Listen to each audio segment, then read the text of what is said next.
says that they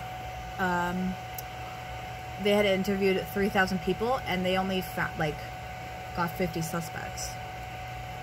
120 people were in the area of the arena that night. That night? Yeah. Now, you sure they didn't say the name of the guy that committed suicide? Maybe. I don't think so. Because I remember they said he committed suicide. I was wondering if they come up with a name. Someone was saying, like, they think that is like a kid or like a teenager, like that did it, and like the person that put like the note under the door, who's like writing a note under the door, not saying who, they're like, oh, I know who it is, but won't say because they're scared, you know, of like getting hurt or something. Like that doesn't seem like a grown man like would do that. Right. You know? And what about fingerprints? Like who's the investigators here? Yeah, they said they found nothing. But in the 60s, yeah, they could have had gloves on. Yeah. Yeah, they figured that they probably had. There would have been usually when you cut, you'd cut, but they probably had gloves on. Yep. And he was actually a counselor in Port McNichol at the time. Oh, that's where Sam lives. Michael Kent was the son of John Kent, who was 38 at the time. John Kent was a town councilor in nearby Port McNichol, where he operated a store. They said he operated a store here too. Well, so were they like a away team or are they home team? Like playing? It's probably more of a house, but who knows what back then it could be. How far is Port McNichol is where we went to Vasey. Oh, over there. Okay, so when we passed Old Fort Road, I don't know, you have to make a left and then it's another 10 minutes from there. Oh, okay. But it's just kind of triangle to Midland. Listening.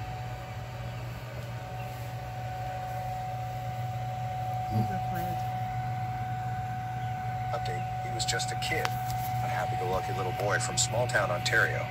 One minute, Michael Kent was rambling around the Elmvale arena while his big brother played hockey.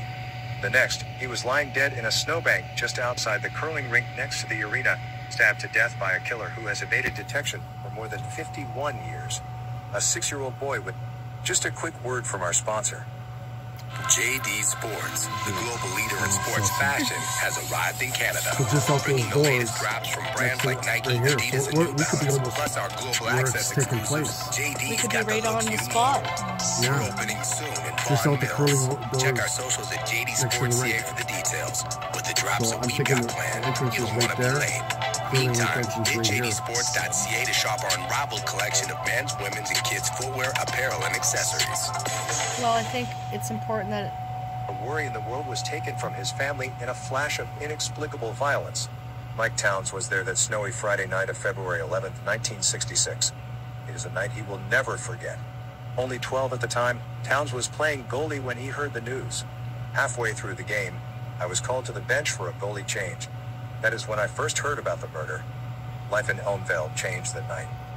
Towns, who now works at the very curling club next to which Michael was found, has kept his memory alive by writing a column in a local newspaper around the anniversary of his death every year. The family of Michael Kent needs closure. Elmvale needs closure. I know I do, Towns wrote. The OPP's official facts on the case, the facts investigators are willing to release to the public, say Michael was stabbed 7 times. But, at first no one realized he had been stabbed. Michael was wearing a heavy snowsuit and the first thought was that he had been the victim of a hit and run. According to a Globe and Mail article at the time, Michael's father picked up his limp body, put him in a car and drove him to the local physician, Dr. Douglas Patchell. When the snowsuit was removed, it was obvious the boy had been viciously stabbed. Towns said every OPP officer available descended on the Elmvale arena. Everyone leaving or coming had their cars searched for the murder weapon or clues that would help find the murderer, he said. The next day, police did find the murder weapon. An 8 1/4 inch, 21 centimeter fishing knife with a second serrated folding blade was found on the roof of the curling club about 12 feet, 3.6 meters, above and 54 feet, 16.5 meters, away from where Michael's body was found. There were no fingerprints, but it was a crucial clue police and the community hoped would lead directly to the child killer. Police immediately began canvassing stores that may have sold the knife. Officers carried a picture of the weapon, hoping someone could identify it as they went door to door. But their efforts brought detectives no closer to an arrest. To this day, OPP investigators see the knife, which was manufactured at the Ernst Gerling Company in Germany and ceased production in 1950-51, as a potential key to solving the homicide. This knife is very unique, and I believe that someone would remember it if they had seen it yet. Inspector Scott Naylor said in an email, "Every lead will be investigated and all available resources will be allocated to promising areas of investigation." Michael Kent was the son of John Kent, who was 38 at the time. John Kent was a town councilor in nearby Port McNichol, where he operated a store. He, wife Ann, their 3 boys and 2 girls, John Jr. 12, Michael 6, Kevin, 3 older sister Pamela, and baby Allison, lived in an apartment complex they owned. 5 weeks after his son's murder, he told the Globe and Mail he wanted the killer found for the sake of justice, but also to spare another family a similar agony. He was a friendly little guy, just a nice son. This is a horrible thing that happened, but I don't mind talking about it now. It must have been a psychopath. Someone really sick. I can't imagine who would have done it. I try to think it was no one in this community. It was quoted as saying in the March 17, 1966 article. Even though he was only 12 at the time, Towns remembers a feeling of suspicion and paranoia among Elmvale residents in the days, weeks, and months after the killing. There were some people that thought it was somebody from here in town. We did have someone who committed suicide shortly after, so that was kind of suspicious, and he ran a sports store in town so that could link to the knife. A Globe headline at the time spelled out the tension, "Mothers in terror keep children home until killer caught." Some hockey teams from neighboring towns even refused to play in Elmvale the rest of that season, the players' parents too worried about a child killer on the loose. Kids that walked to the arena or any other place in town were now driven or accompanied by an adult, Towns said. Neighbors looked at each other differently as rumors ran rampant on who was being investigated. The murder of an innocent child weighed heavily on detectives, too, as dozens of leads and tips came in for the 20-officer team to pour over. Inspector James McBride, a lead investigator from Toronto, told the Globe and Mail more than a month after the murder that there was no apparent motive to the senseless killing. "A murderer, that's what we're looking for, and you tell me what a murderer looks like. As for suspects, well, everybody's a suspect. I'm the only one I'm really sure about." Any person with information about the murder of Michael Kent can contact the Ontario Provincial Police Criminal Investigation Branch at 1-888-310-1122 or their nearest police authority. Editor's note, a correction was made to this story on November 27, 2017. Michael Kent also has 2 sisters, Pamela and Allison. Simcoe.com regrets the error. Next article.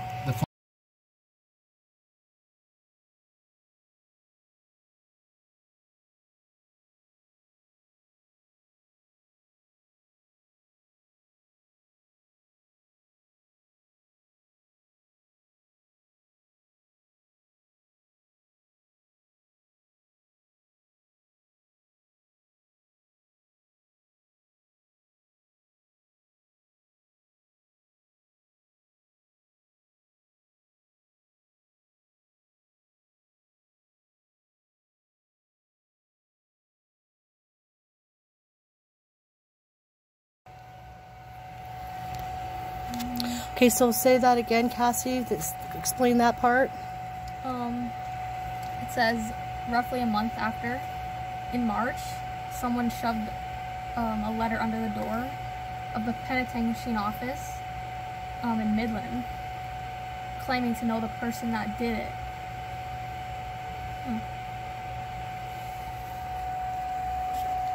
And that was an anonymous person that did it? Yeah, like they didn't know who said. They didn't say they did it. They said they knew who did it. And then nothing came of that after? No. It was unsigned. They wanted to remain anonymous because of danger.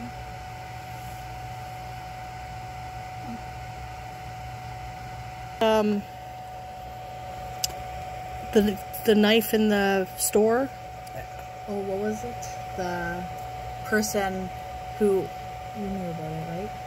Yeah, apparently they think that that knife could have been bought at that sports store, the guy that killed himself. But they don't know for sure. And then he died a month later? Yeah. Of suicide? So it's really curious to see if he's the one that did it. Now, who wants to explain the story about the counselor and the rival? Oh yeah, I know that. So I guess the dad was a part of the council in the town, and they think that someone, like his maybe competitor or someone in town, didn't like his idea, so they thought maybe it was someone, an older person. Right. Somebody running against him. Yeah, or it could be someone just in the town that didn't like maybe his idea. You know? So. And then who knows what was going on back in the 60s when it was trying to do stuff and grow the town and what they really wanted to do, right? Yeah. So maybe he had a different idea of that was going to put a stop to different things. Yeah. What kind of a store did he have? I think it was just like a maybe a convenient store. I don't think it was a big store. And did they live on top of the store? They lived across the street Across the from street. it, I think so, yeah. So. And then you were at an event, and then you talked to the girl? So the girl said that she grew up in the town, and so I mentioned the murder. So I told her, and she started telling me that, yeah, she remembers that in the building, because I was just trying to explain to her it happened in the parking lot near the curling rink, and they were always told as kids growing up, to stay away from this area, which would be inside the doors to the left. So that would be like part of this wall up here. So they were always warned, like as little kids running around. She was probably born in the 70s, so as little kids, they could stay away from that area. Teenager just then. Yeah, they were always warned. But then what did she say about, who mentioned 50 feet? Or 54 feet. 54 feet? Yeah. The knife was 12 feet onto the roof or something, and then 54 feet away from his body. Oh, there's the roof. And then they said that the knife was found 54 feet from the body.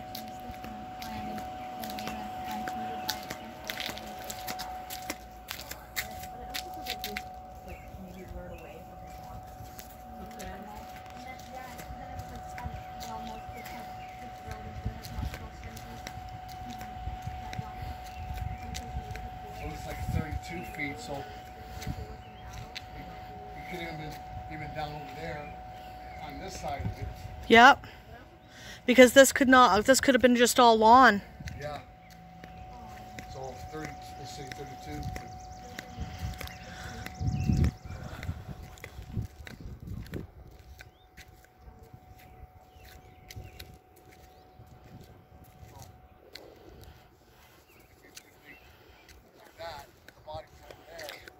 And the girls were mentioning if there were snowbanks. If there were snowbanks, you might have been able to get up to the roof. Yeah. Oh yeah, definitely. In the wintertime, especially back in the 60s, the snow could have been piled up. But it's just, I think it would be almost like whoever did that did a dash and kind of went like that, yeah. And not even think about, well, they're going to look in the roof. Right. And, yeah. Can place more in this area over here. Mm-hmm. In the stomach and 3 times in the back. In the back. 4 times. He was they were stabbing him in the front. Maybe he was crying too much, so he flipped around and put his head in the mud. I don't know. 6 years old. Yeah.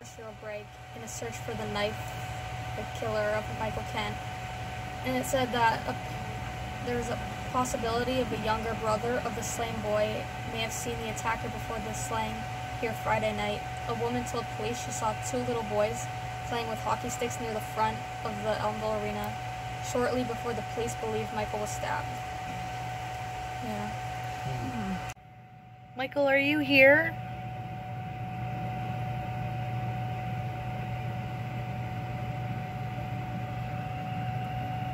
You're a cutie. Do you know we're here to help save you and protect you and find information about you?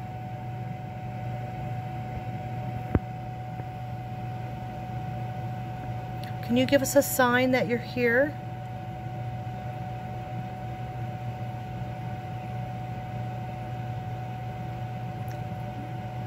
Just went off on her.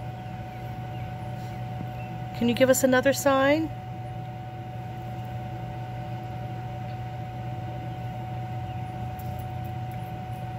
Just come close to the machine and it'll register you, it'll record you. Let us know that you're here.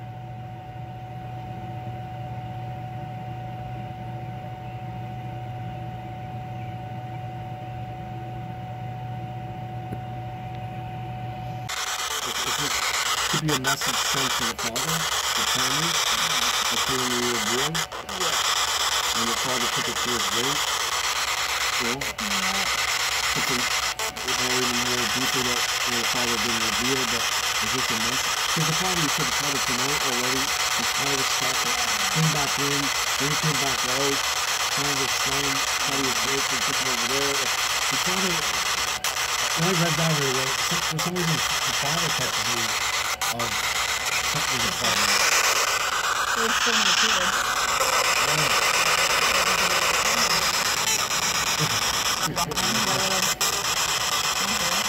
You're not gonna check in your dad, right? The doctor who took care of Michael Kent. Can you come through? Can you give us one clue?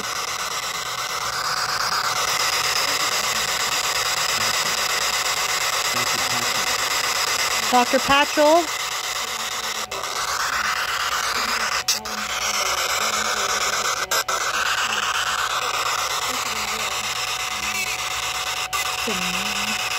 Dr. Patchell, can you come through?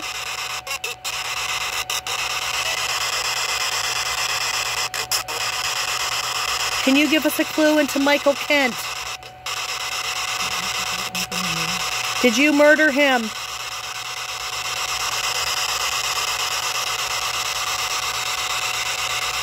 Do you know the person that murdered him?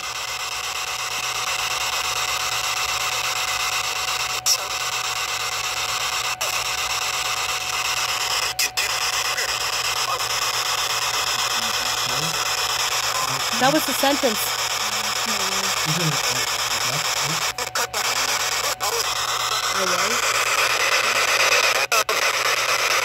That's the same voice. Do you know what happened to Michael Kent?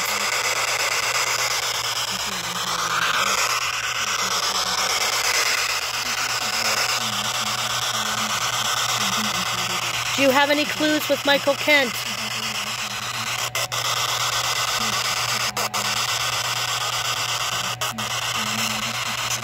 Can you give us one name?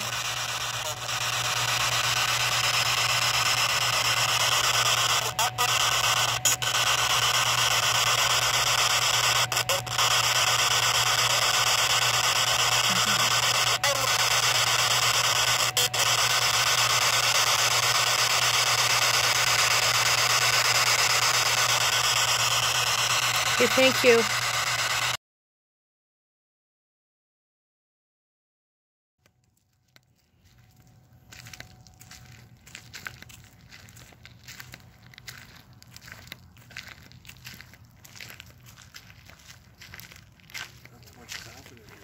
No, it's pretty quiet now.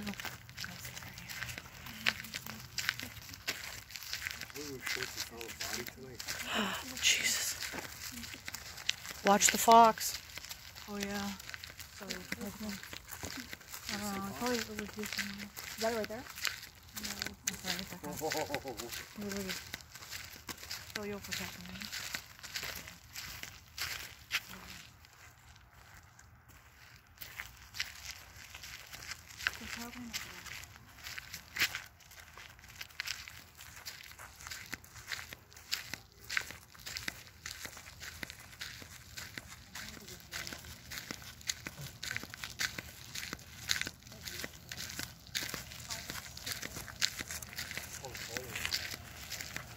That's it.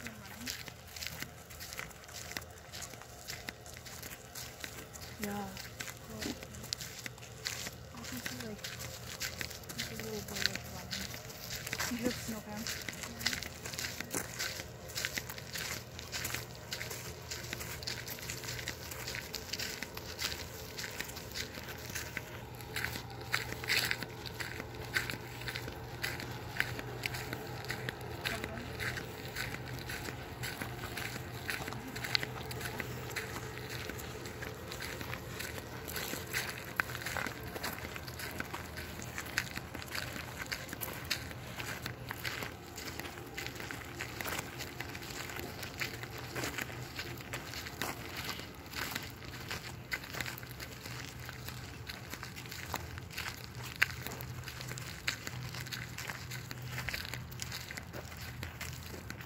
probably still people that are alive today, though, that were 15, 16, like the guy that works here, that Yep. they know. Well, the thing is we I try think to it go. originated from Port McNichol or Midland, and it just Came took here. place down here. And there's the connection here with small communities. Yeah.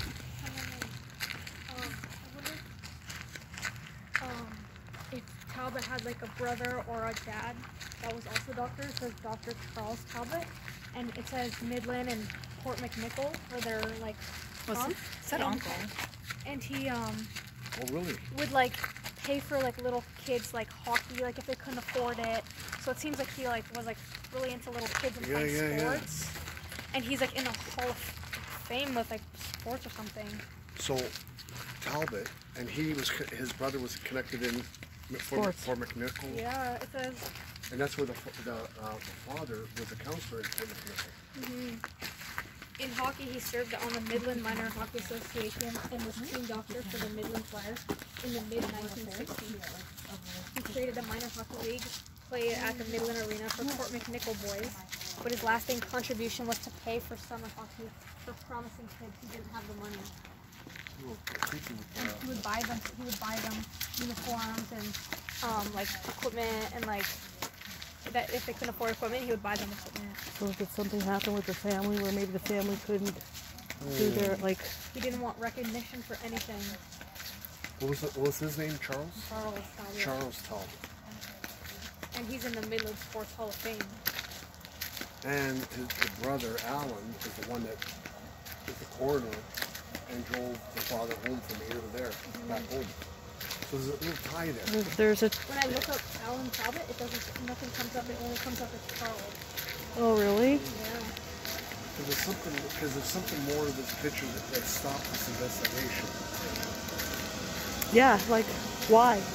And I think unless the kid's only deranged mental case, somebody, 19-year-old did it, and then you're telling somebody, and somebody tells somebody. He would have snitched at a party. 40 years later, well, you wouldn't believe what happened, that murder, like it just comes out. It slips out like, and if you tell somebody, then also they don't become a friend anymore, they never go to the police. Well, that's it. It's slowly, that's how a lot of things happen, right? So there's something really fishy with this.